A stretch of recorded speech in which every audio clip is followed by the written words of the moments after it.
Hello friends, नमस्कार। Planetary wisdom में आप सभी का स्वागत है।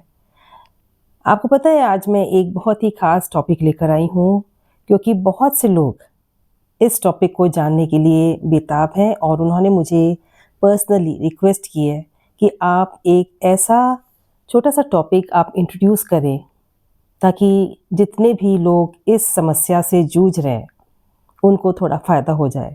कुछ कॉम्बिनेशंस ही है जो कि मैं आपको आज बताने वाली हूँ और वो है, पहले तो आप ये बताइए कि आपने मेरे चैनल को लाइक, शेयर एंड सब्सक्राइब किया है कि नहीं किया है? क्योंकि बिना करे आपको मेरा वीडियो कैसे मिलेगा ये भी जानने वाली बात है और ये बहुत ही इम्पोर्टेंट बात है। चलिए, ये आप मेरे चैनल को पहले, मेरे प्लैनेटरी विजडम को लाइक, शेयर एंड सब्सक्राइब करिए और हम आगे बढ़ते हैं। क्या आपने कभी ये सोचा है कि बहुत से लोगों की शादी में देरी क्यों होती है? रिश्ता मिलने में समस्याएं क्यों आती हैं? रिश्ता मिल जाता है लेकिन कुछ टाइम बाद ब्रेकअप हो जाता है। इसकी क्या वजह है कि मैरिज टिक नहीं पाती? पहली बात तो मैरिज होती नहीं है और बड़ी ही मुश्किल के बाद अगर मैरिज फिक्स हो जाती है तो वो टिकती नहीं है। आजकल का जो दौर चल रहा है, जो टाइम चल रहा है, उसमें एक दूसरे को सबसे बड़ी बात ये है कि लोग अंडरस्टैंड ही नहीं करना चाहते। उनके अंदर एक ईगो क्लैशेस हैं, that is the major part. और वो ईगो क्लैशेस क्यों आते हैं, ये कभी आपने सोचा है? ईगो क्लैशेस इसीलिए आते हैं जब हमारे चार्ट में कुछ ऐसे पाप ग्रह बैठ जाते हैं, वो हमें खुश रहने देते ही नहीं हैं।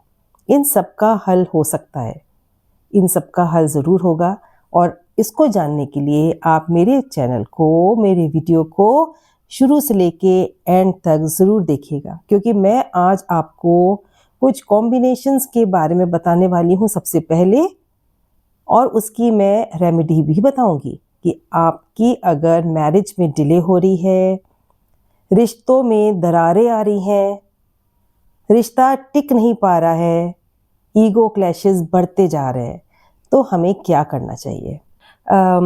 हमारे मैरिड लाइफ में कलेश और देरी ये सब चीज़ें करते हैं और उनका सबसे बड़ा हाथ है और वो प्लैनेट्स हैं शनि, मंगल, राहु, केतु, शुक्र का नेगेटिव होके बैठना, गुरु का नेगेटिव होके बैठना। और इन सब प्लैनेट्स का दूसरे प्लैनेट्स का जो एस्पेक्ट होता है, यानी पाप ग्रह जो होते हैं, जो एनिमी प्लैनेट्स होते हैं, वो अगर इन प्लैनेट्स को देख ले या 7th हाउस को देख ले तो हमारी मैरिड लाइफ में या मैरिज होने में बहुत ज़्यादा समस्याएं आती हैं। आप अपना चार्ट खोल के देखिए कि आपका 7th house, first house, second house, 7th house, 11th house कितना प्रभावित है। अगर उसमें अच्छे प्लैनेट्स बैठे हैं, फर्स्ट हाउस में, सेकंड हाउस में, 7th हाउस में, 11th हाउस में अगर अच्छे प्लैनेट्स बैठे हैं तो आप देखोगे कि आपकी जो मैरिड लाइफ है बहुत ही ज़्यादा साउंड होती है and you get full cooperation from your partner. लेकिन अगर यही हाउस में अगर अच्छे प्लैनेट्स नहीं बैठे हुए तो आप चाहे जितनी भी मेहनत कर लो, आपको खुशी नहीं मिलेगी। फर्स्ट हाउस में अगर शनि, चंद्र, राहु, केतु बैठे हैं, ये पाप ग्रह कहलाते हैं। शनि और चंद्र तो वैसे ही डिप्रेशन ला देते हैं, आपको अकेला महसूस कराएंगे, आपको खुशी देने में बहुत ही मतलब टाइम लगेगा, आपको खुश रहने नहीं देंगे।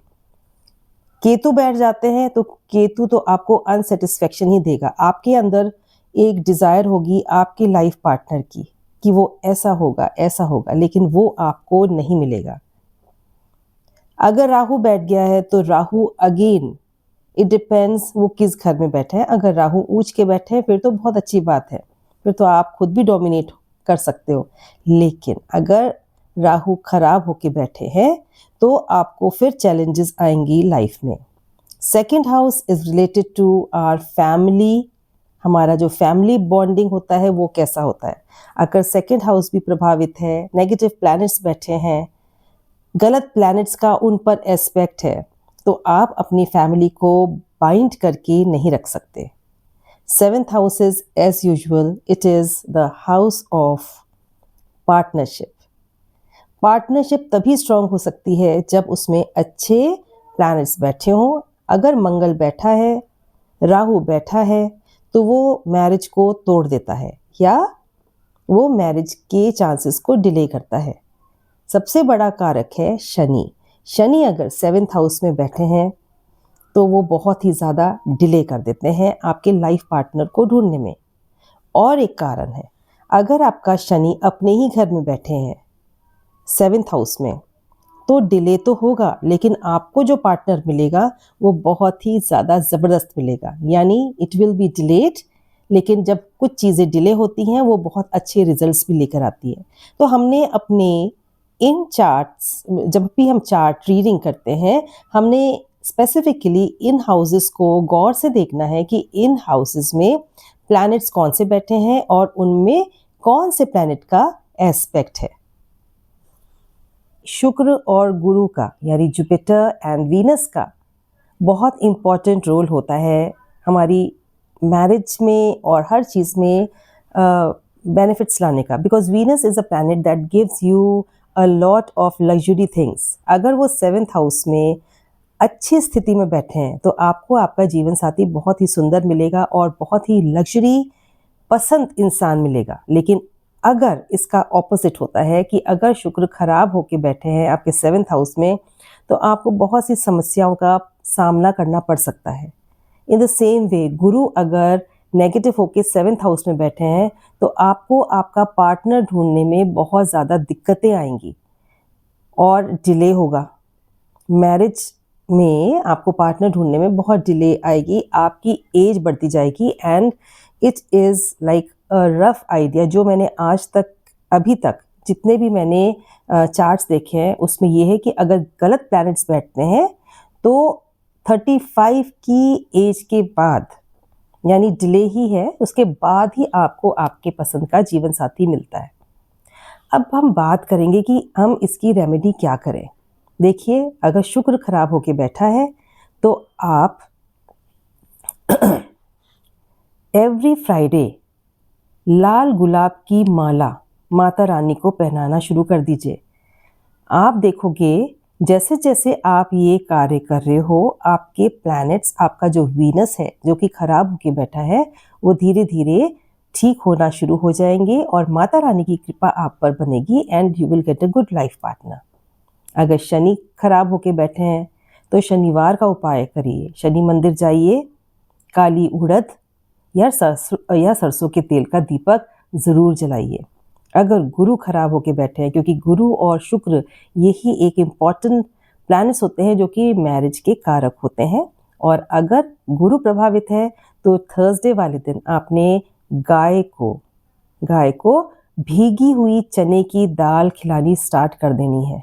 जब आप किसी को कुछ खिलाते हो, अपने दिल से खिलाते हो, उसकी ब्लेसिंग्स आपको मिलती है, और गाय को हम माता बोलते हैं, उनकी ब्लेसिंग्स आप लीजिएगा और उनको आपने भीगी हुई चने की दाल ज़रूर खिलानी है।